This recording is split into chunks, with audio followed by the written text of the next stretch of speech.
Hey guys, in this video I'll be talking about some of the best bodybuilding rivalries in bodybuilding history. There have been so many of them throughout the course of bodybuilding, so if I do miss any that you think should be mentioned, please let me know down below. Instead of this being a ranking sort of list, as I'm sure there's much debate over which rivalry would triumph over the rest, I'll be detailing some of the most famous ones over time in chronological order. With that all being said though, let's get into this video. Alright, starting off with probably the most famous bodybuilding rivalry of the golden era would be Sergio Oliva versus Arnold Schwarzenegger. Their first Olympia encounter was in 1969, where Sergio would take his third and final title. Arnold would then win in 1970, dethroning the champion, and he would go on to win 1971 as well, as nobody but himself showed up. 1972 was sort of controversial though, as Sergio Oliva arguably showed up at his all-time best, whereas 1972 isn't known as Arnold's most impressive version. Sergio objectively had better quads, a smaller waist, and equally as good arms. However, whether due to politics or physical differences, Arnold won the title. This would be their last shared competition, as Sergio wouldn't compete at the Olympia for another 12 years, while Arnold retired in 1980. While I'm pretty sure that there were other rivalries before these two, this is probably the most famous early rivalry that I can think of and that a majority of you guys would know. Next up, featuring Arnold once again, but this time we have Franco Columbu and Lou Ferrigno. While they competed against each other prior to the 1975 Olympia, the film Pumping Iron highlights this rivalry between them, especially between Arnold and Lou. While it is known that Serge Nubret placed second to Arnold in the tall category at this Olympia, with Lou placing in third, Lou and Arnold were definitely painted as the two frontrunners at the 1975 Olympia in the film, with their rivalry on full display within Pumping Iron. Learning about their backstories and seeing them pose side by side on stage is definitely an early bodybuilding memory for many, as I'm sure most fans watched these three in, much awe at some point. Although their rivalry isn't as competitive as the one prior, it may be one of the most influential in terms of pure bodybuilding history. Sticking with the golden era, we have yet another and the final Arnold rivalry, and this time it is probably the most controversial one, that one being with Mike Mentzer. Mike has gained lots of popularity over the years for his unique methods of training, and if you are interested in learning more about it, I've made a video detailing my experiences with his training styles. That being said, Mike was the recipient of a perfect score at the 1978 Mr. Universe, and was a frontrunner going into the 1980 Olympia, considering that he placed first in the tall category and second overall to Frank Zane. So it was extremely shocking to see that he placed 5th place, given that he wasn't necessarily off compared to Arnold, who did win the show. While there were 4 places that did separate the two, the most heated arguments and debates were centered around them at the show and have carried on to the present day. I've done many videos on whether or not Mike should have placed higher or even won the show. However, in short, Mike definitely could have placed higher than 5th in my opinion. Regardless though, their fierce arguments and the continual back and forth over his placings being considered a robbery makes this a true controversial rivalry. Moving past the golden era, we are swiftly met with Lee Haney's dominant reign. Although Lee basically won every Olympia in a very dominant fashion, being miles ahead of the competition in development and solid conditioning, he certainly wasn't unchallenged. Placing second to him in the 1986, 87, and 88 Olympias was the conditioning freak himself, Rich Gaspari. Rich was known for his incredible work ethic and determination to win, despite not being the most aesthetically or genetically gifted. He beat much of his competition by virtue of superb conditioning, and I'd go as far as to say that he even outconditioned the champ in certain areas, like in the legs from behind. While others like Lee Labrada and Dorian Yates were phenomenal challengers to Lee Haney as well, neither of them have that same track record of placing second 3 years in a row to the champion.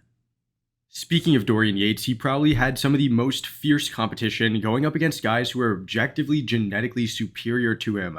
While Dorian was never shapely, his novelty mass and conditioning combo was something that nobody had, which led him to winning 6 consecutive titles.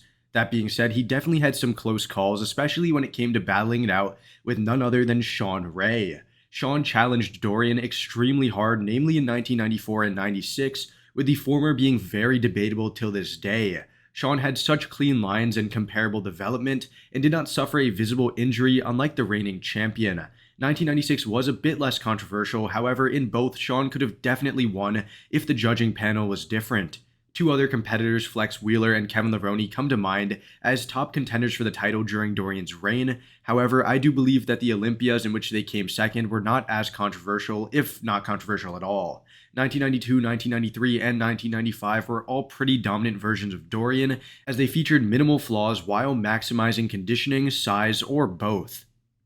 Keeping with Dorian, we move quite possibly to his most controversial win, that being the 1997 Olympia. This is where Nasser versus Dorian rivalry really does come out, as Dorian had suffered a torn tricep, which coupled with his already torn bicep cost him the front double by default.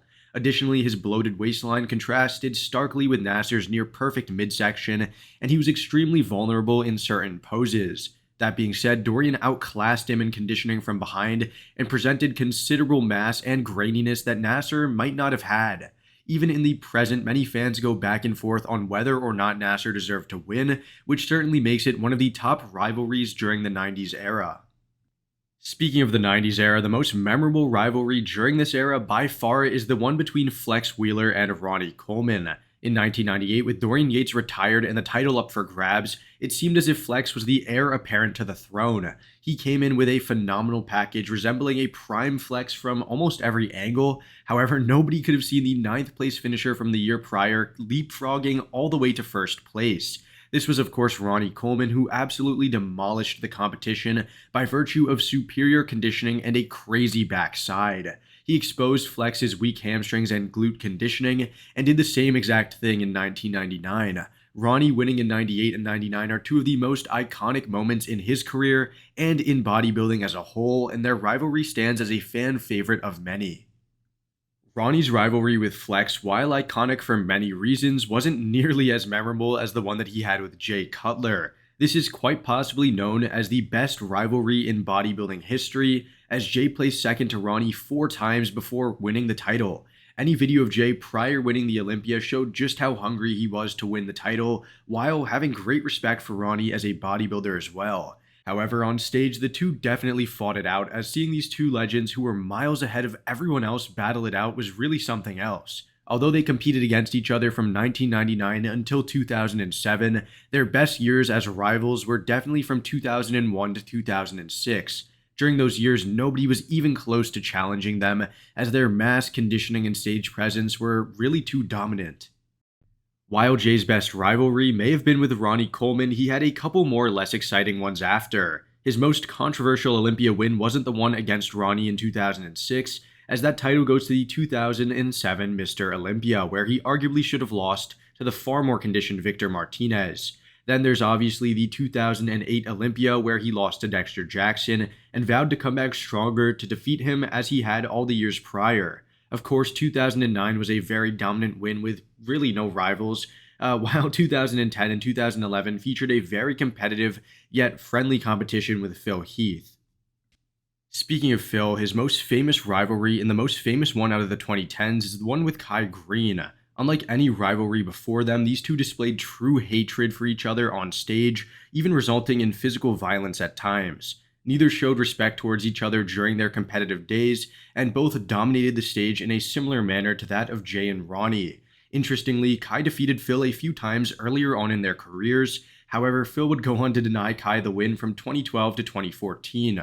Kai eventually quit competing at the Olympia, declining numerous special invitations, opting to compete at the Arnold instead. While many of us would have liked to see them continue, as Kai probably could have taken the title in 2017 or 2018, given his gut was controlled, their hatred-driven feud during the early 2010s is definitely up there with the most memorable ever, and some may even consider this rivalry even more of a real one than Ronnie and Jay. Now, Phil did have a couple more rivalries after Kai, and obviously did lose his title to Sean Roden in 2018. However, none of them compared to the one that he shared with Kai, in my opinion. 2018 Sean versus Phil was a very controversial Olympia though, as many thought that Sean's only strength was his midsection control, while Phil really did win everything else. Phil hadn't experienced this level of competition since Kai, and he was penalized for his ever-growing gut and lack of control over it during the transitions. While this wasn't necessarily a rivalry, it was definitely one of the more controversial Olympias in recent times.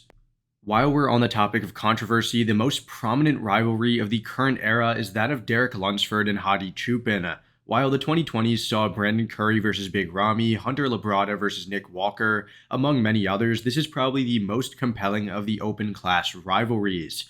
Hadi took the title in 2022, with Derek placing a close second place. But Derek then took the title in 2023 in a rather controversial manner. As the hype and anticipation builds for the 2024 Olympia, I'm pretty sure everyone's mind is focusing on these two. Add on to that they are both coached by the same trainer, and it really makes for an exciting, budding rivalry. Another one that I can think of, arguably one that is more recognizable by many people, is the one between Sebum and Ramon Dino. At the 2022 and 2023 Olympias, they were clearly far ahead of the rest of the competition and exhibited a competitive yet very friendly rivalry. Interestingly, Ramon did lose to Wesley Vissers at the 2024 Arnold Classic, potentially setting up for a new rivalry between this newcomer to the upper echelon and the champion. Well guys, that's it for this video. Overall, I thought that these were some of the most exciting, memorable, and intriguing rivalries in bodybuilding. While it would be hard to closely examine every one in intricate detail, I tried my best to capture the most compelling ones, and I hope you guys agree as well. Also, please let me know down below if you think I've missed any of them, as I'm only a fan of this as well, not a historian. I'd love to learn more about the history of some niche rivalries, like for instance the ones between the top 10 competitors and not necessarily the top 2. Anyways, I hope you all enjoyed this video, and I'll see you all in the next one, and like always, thanks for watching guys.